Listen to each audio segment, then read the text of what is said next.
اور ادھر نفس ہے۔ نفس شیطان کی شرارتوں کی آماجگاہ ہے اور روح اللہ تعالیٰ کی تجلیات کی آماجگاہ ہے۔ روح کا جو پیچھے سے کنیکشن ہے وہ ذات باری قل الروح من امر ربی۔ محبوب آپ سے پوچھتے ہیں کہ روح کیا ہے، یسألونک عن الروح، روح کیا ہے؟ قل الروح من امر ربی، آپ فرمائیے رب کا امر ہے۔ روح کا تعلق اللہ کی ذات کے ساتھ ہے۔ کس کے ساتھ ہے؟ ذات کے ساتھ ہے۔ وَنَفَخْتُ فِيهِ مِن روحی، اللہ پاک فرماتا ہے ہم نے روح پھونک دی۔ یہ اللہ پاک کی طرف سے روح پھونکی جاتی ہے، اس کی حقیقت کا ہمیں پتہ نہیں ہے۔ بہرحال اس بلا واسطہ اس کا تعلق اللہ کی ذات کے ساتھ ہے۔ تو وہ مقام روح ہے، درمیان میں ہمارا دل ہے اور دوسری طرف نفس ہے۔ نفس جو ہے اس کا تعلق شیطان کے ساتھ ہے۔ فرمایا اب نفس دل پر وار کرتا ہے اور اس کو کہتا ہے یہ کر لے یہ کر لے، گناہ کی طرف دعوت دیتا ہے، اور ادھر روح اللہ کی پہچان، اللہ کا عرفان، اللہ کی دعوت پہنچاتی ہے۔ دل کو کہتی ہے یہ کر لے یہ کر لے یہ کر لے۔ اب دل کیا کرتا ہے؟ کبھی اس کی مانی تو نماز پڑھنے لگ گیا، کبھی نفس کی مانی تو گالیاں دینے لگ گیا، کبھی روح کی مانی تو قرآن پڑھنے لگ گیا، کبھی نفس کی مانی تو گانے سننے لگ گیا، کبھی ادھر آ گیا کبھی ادھر آ گیا۔ اب فرماتے ہیں یہ جنگ جاری رہتی ہے۔ نبی پاک علیہ السلام نے فرمایا ہم چھوٹے جہاد سے بڑے جہاد کی طرف جا رہے ہیں۔ آقا تیر چلے، تلوار چلے، خنجر چلے، گردنیں کٹی، یہ چھوٹا جہاد ہے تو بڑا کیا ہوگا؟ فرمایا اب ہم نفس کے ساتھ جہاد کرنے جا رہے ہیں۔ جہاد بن نفس، یہ اس سے بھی بڑا جہاد ہے۔ یہ ہر وقت اپنی طرف بلاتا ہے، روح اپنی طرف بلاتا ہے۔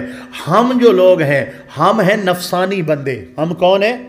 ہم پر نفس غالب آ جاتا ہے۔ جب نفس غالب آتا ہے پھر بندہ جھوٹ بولتا ہے، شراب پیتا ہے، چوری کرتا ہے، جھوٹی قسمیں اٹھاتا ہے، ماں باپ کی عزت نہیں کرتا، نماز نہیں پڑھتا، دین سے دور رہتا ہے، دین سے بیزار رہتا ہے، سنت سے تکلیف ہوتی ہے، دین پہ عمل کرنے میں۔ اس کا اثر کیا ہوتا ہے؟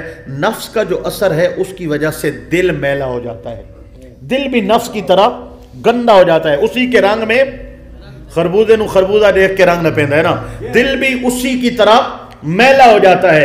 اب جو دل کا میل ہے نا پھر وہ روح پہ آنا شروع ہو جاتا ہے، پھر روح بھی میلی ہو جاتی ہے، وہ بندہ نفسانی بن جاتا ہے، اس کا دل بھی نفسانی بن گیا، اس کی روح بھی نفسانی بن گئی، لہذا اب وہ انسان نہیں رہا، وہ جانوروں سے بھی بدتر ہو گیا، جانوروں سے بھی بدتر ہو گیا۔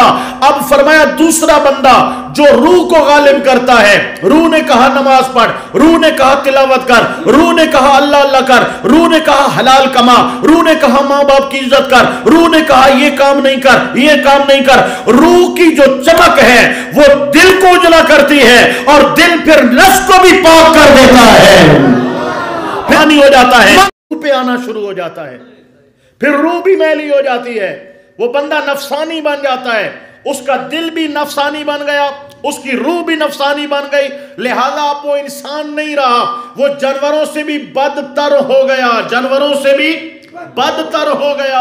اب فرمایا دوسرا بندہ جو روح کو غالب کرتا ہے، روح نے کہا نماز پڑھ، روح نے کہا تلاوت کر، روح نے کہا اللہ اللہ کر، روح نے کہا حلال کما، روح نے کہا ماں باپ کی عزت کر، روح نے کہا یہ کام نہیں کر یہ کام نہیں کر۔ روح کی جو چمک ہے وہ دل کو اجلا کرتی ہے اور دل پھر نفس کو بھی پاک کر دیتا ہے، پھر اس کا جو نفس ہے وہ بھی روحانی ہو جاتا ہے، اس کا قلب بھی روحانی ہو جاتا ہے، پھر وہ بندہ انسان ہے، فرشتوں سے بھی اعلیٰ ہے، فرشتوں سے بھی اعلیٰ ہے۔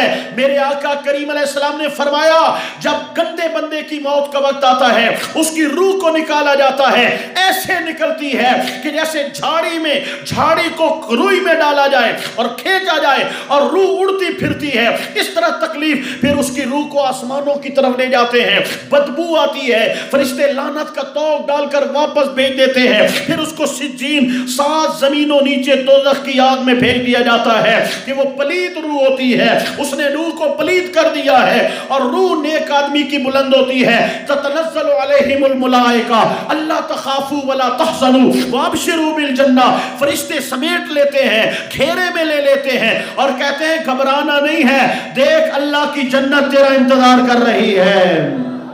روح آسمانوں کی طرف بلند ہوتی ہے، خوشبوئیں آتی ہیں، فرشتے مرحبا کہتے ہیں، ایک آسمان دوسرا تیسرا ساتوں آسمان کھول کر بارگاہ الہی میں پیش کی جاتی ہے، پھر روح کو اعلیٰ علیین میں رکھ